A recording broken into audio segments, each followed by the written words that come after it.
YouTube के सभी दर्शकों को मेरी ओर से व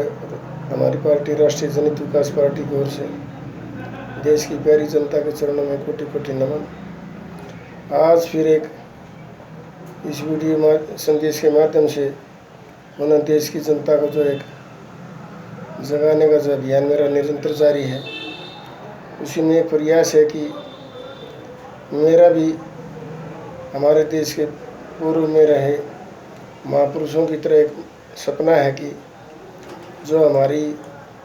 85% जो बेचारी गरीब जनता है, जो सत्ता से हमेशा वंचित रही है, और आज हमारे ऊपर 15% लोगों का जो सत्ता में बैठकर जो मनमानी करते हैं, 85% के लिए जो कानून बनाते हैं,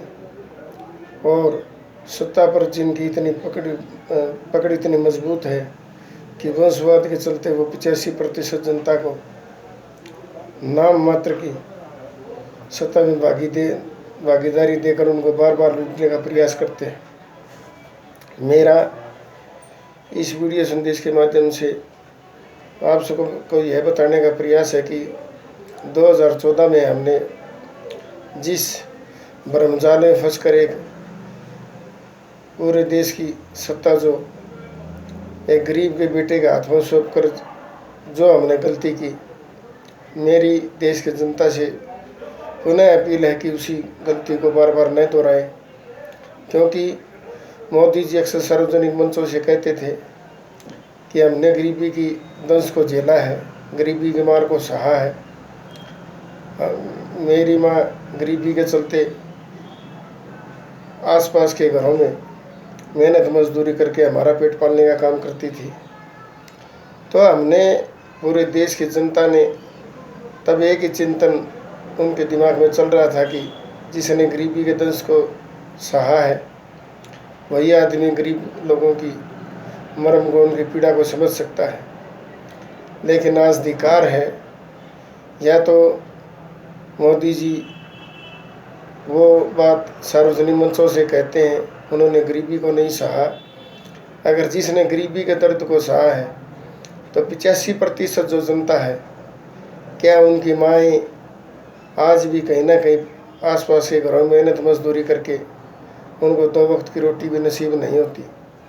उन सब माओं के लिए मोदी जी ने क्या किया, मैं आज ये पूछना चाहता हूँ। पेट्रोल आज 100 नहीं, पेट्रोल लगभग 150 के पार हो गया है, क्योंकि पेट्रोल जब तक उपभोक्ता की वाहन में डलता है तब तक रेट के साथ साथ उसमें जो पेट्रोल पंपों पर डालने में जो हेराफेरी होती है, अगर उसको मिलाया जाए आम जो खाद्य पदार्थ हैं, रसोई गैस है, जब तक उपभोक्ता को मिलती है कई गुना दाम हेराफेरी के उसमें जोड़कर देखें तो और भी कई गुना दाम उसके बढ़ जाते हैं। मेरा एक ही मानना है, क्या मोदी जी को वोट हमने इसीलिए दिए थे कि 85% जनता जो आज तक अपने हकों के लिए पाने के लिए जिसमें तड़फ है, छटपटा रही है, क्या उस जब वोट लेते हैं तो 85% जनता उनको भगवान से ही बढ़ के लगती है, उनका आशीर्वाद पाने की होड़ लग जाती है राजनेताओं में। जैसे ही वो सत्ता पर काबिज होते हैं, वो उनको देखना तो दूर, उनको तरह तरह की यातनाएं, चाहे महंगाई के माध्यम से हो, भ्रष्टाचार के माध्यम से हो, तमाम ऐसी योजनाएं जो लागू करके, जो कहते हैं ना तानाशाह, जब सत्ता में बैठा राजा जब तानाशाह हो जाता है तो जनता व देश का अनर्थ होता ही होता है। लेकिन मैं एक बात और इस वीडियो संदेश के माध्यम से कहना चाहता हूँ, सत्ता में बैठे लोगों को ये नहीं बोलना चाहिए जिस दिन 85% जनता ने ये ठान लिया कि ठीक ये जैसे हम इनको सत्ता देते हैं और उनको थोड़ी सी भी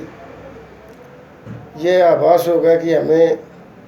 इनको सत्ता से बेदखल करना है, तो कितने ही राजपाट आज तक सत्ता से बाहर होकर धूल मिट्टी मिल गए।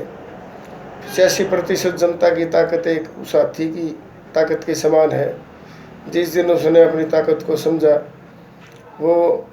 सामने वाले की बखिया को उधेड़ कर रख देता है। मेरा एक ही मानना है कि जैसे पूर्व में महापुरुषों का एक सपना था, मेरा और हमारी पार्टी का एक सपना है कि 85% जनता जो सत्ता से महरूम है उनको ज़्यादा से ज़्यादा अपने हकों को पाने के लिए सत्ता में भागीदारी लेनी होगी।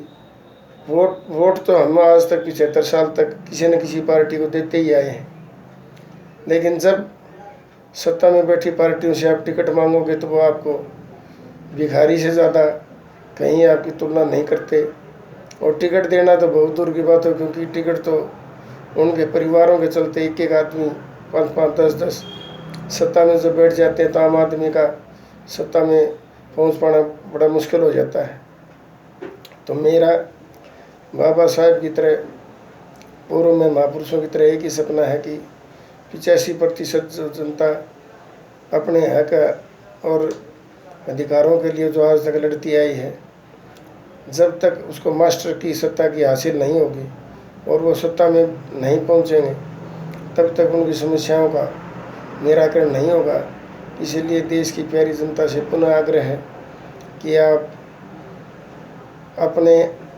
हक व अधिकारों के पाने के लिए आपको सचेत होना पड़ेगा। और जो आज तक आप इन झूठे मकार